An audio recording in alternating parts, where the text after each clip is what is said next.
Just as modern cars don't look like a Model T Ford anymore, so are present-day telescopes radically different from their classic predecessors, like the 5-meter Hale telescope.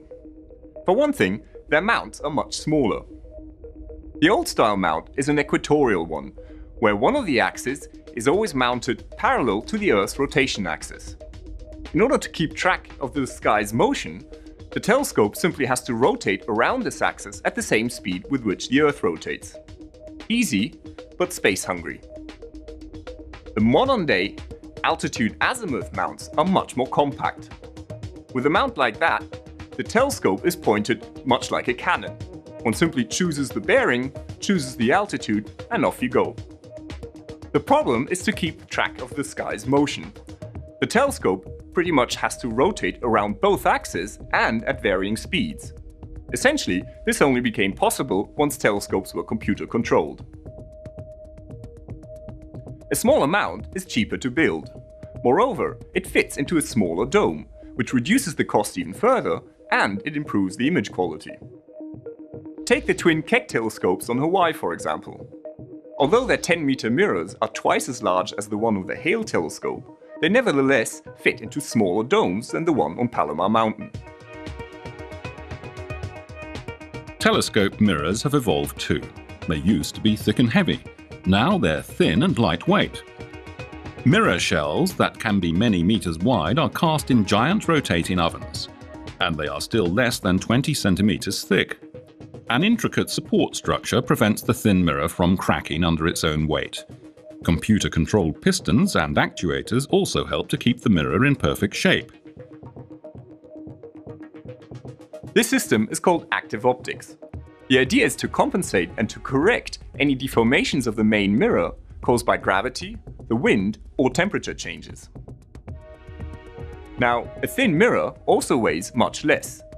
That means that its whole supporting structure, including the mount, can also be a lot trimmer and lighter, and cheaper. Now here's the 3.6-meter New Technology Telescope, built by European astronomers in the late 1980s. It served as a testbed for many of the new technologies in telescope building, and even its enclosure has nothing in common with traditional telescope domes. The New Technology Telescope was a great success. It was time to break the 6-meter barrier. Mauna Kea Observatory sits on the highest point in the Pacific, 4,200 meters above sea level. On the beaches of Hawaii, tourists enjoy the sun and the surf. But high above them, astronomers face chilling temperatures and altitude sickness in their quest to unravel the mysteries of the universe. The Keck telescopes are among the largest in the world. Their mirrors are 10 meters across and wafer thin. Tiled like a bathroom floor, they consist of 36 hexagonal segments, each controlled to nanometer precision. These are true giants devoted to observing the heavens, the cathedrals of science. Nightfall on Mauna Kea, the Keck telescopes begin collecting photons from the far reaches of the cosmos.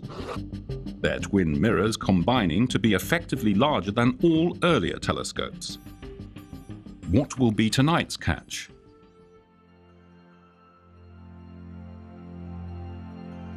A pair of colliding galaxies billions of light years away?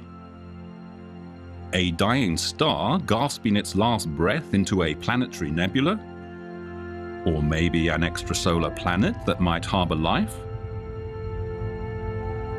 On Cerro Paranal in the Chilean Atacama Desert, the driest place on Earth, we find by far the biggest astronomy machine ever built, the European Very Large Telescope.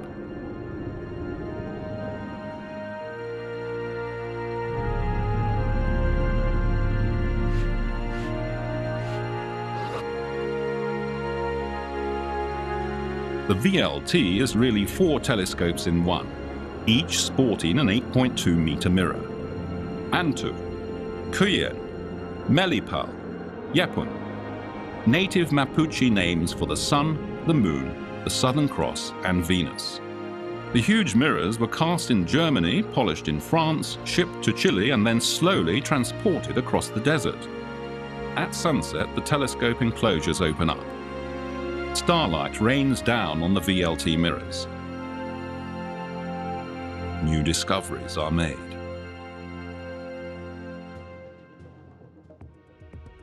A laser pierces the night sky. It projects an artificial star into the atmosphere 90 kilometers above our heads. Wavefront sensors measure how the star's image is distorted by the atmospheric turbulence. Then, fast computers tell a flexible mirror of how it has to deform itself in order to correct the distortion, in effect untwinkling the stars. This is called adaptive optics, and it's the big magic trick of present-day astronomy. Without it, our view of the universe would look blurred by the atmosphere. But with it, our images are razor sharp. The other piece of optical wizardry is known as interferometry.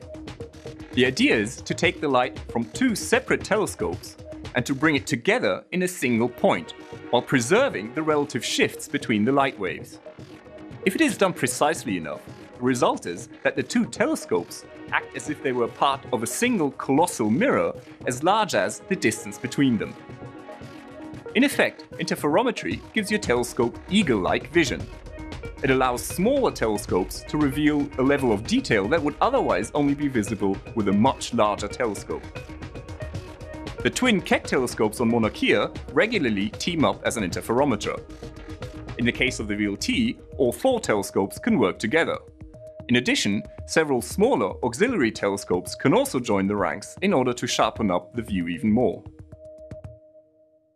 Other big telescopes can be found all over the globe. Subaru and Gemini North on Mauna Kea, Gemini South and the Magellan telescopes in Chile, the Large Binocular Telescope in Arizona. They are constructed at the best available sites, high and dry, clear and dark. Their eyes are as large as swimming pools, all kitted out with adaptive optics to counteract the blurring effects of the atmosphere. And sometimes they can have the resolution of a virtual behemoth thanks to interferometry. Here's what they've shown us. Planets, nebulae,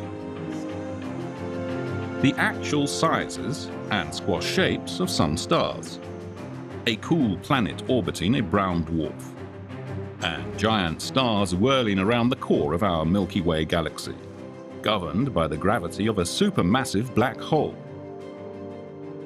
We've come quite a way since Galileo's day.